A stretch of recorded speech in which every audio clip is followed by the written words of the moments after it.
Hey, what's going on, guys? So today we're going to be doing this gradient smear effect. I had it in my dunk contest at it. You can check it on my Instagram. And some people expressed interest in how to do this effect, so I'm going to show it to you guys. Okay, so once you have your clip all cut and ready to go, what you're going to do is you're going to mask out everything except your subject. So I'm just going to use the pen tool and mask out Haze right here real quick.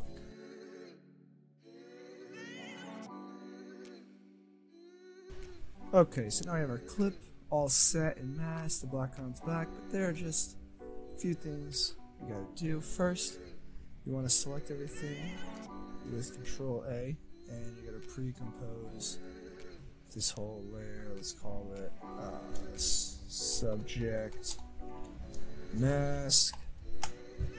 Okay, and then what we're gonna do, so see how she's kind of got this orange glow around her? That's because the background she was in, it was sunny, but now that she is on a black background, it looks kind of weird. So there's some things we can do to fix that. Go to layer styles, inner shadow, and this setting is going to be different for each mask, so don't do exactly what I'm doing, but adding an inner shadow with the background color can help make your mask a little nicer. So we're just gonna play around with these settings, see what looks good.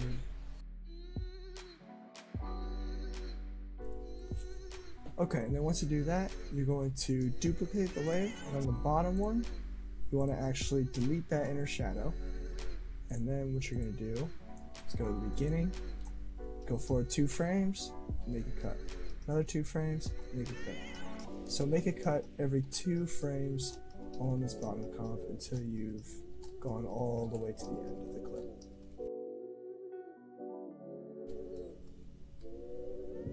Okay, then once you do that, you're gonna go down to your bottom one. You're gonna select the bottom one, make sure you're on the first frame, and you're gonna go time, freeze frame, go forward 2 frames, go to your second one, make sure you're on the first frame, time, freeze frame. You should have a block keyframe that looks like that, and just freeze the first frame on every single one of these splits.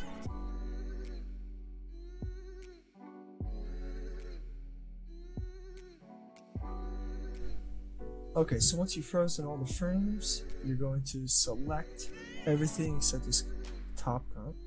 So you're going to select this guy, go all the way down, hit shift, everything's selected, and then drag it so everything becomes the right length. Everything goes to the end. And then if we do a little RAM preview, you can kind of see what's going on. So we can hide this guy, go back to the beginning, deselect everything. We're going to take our gradient, bring him in, whoops. And we definitely want to see the gradient, and you want it the long ways gradient. You want to make sure you see every single color, kind of like a rainbow spectrum or whatever, but you want it kind of out of the way too. So we're just going to put it like that. Perfect. Down at the bottom, right click, layer styles, color overlay, expand your color overlay options. This is the color. You can see this layer right here is being overlaid with this boring red color. We're going to flick the color dropper and click the very end of our gradient. Boom. Scroll over to your next clip or your next frame snippet. Same thing. Layer styles, color overlay, open the options, except this time instead of choosing the very end, we want to encroach a little bit more on the gradient. So we'll choose a little bit the yellow area that's close to the red. Next snippet, layer styles, color overlay, expand a little more. You can hide this layer, check. Okay, so it is definitely a little darker than this one, so that's fine. And just keep going like that throughout the entire gradient until you get every single one of these splits.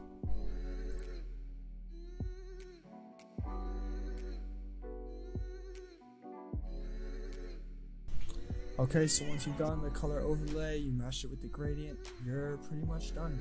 It's a very long, painful process, I know, with all the masking and the going frame by frame, but it's a really nice effect and it's a real flair to your edits, and I think it's worth it in the end. So thank you guys for watching.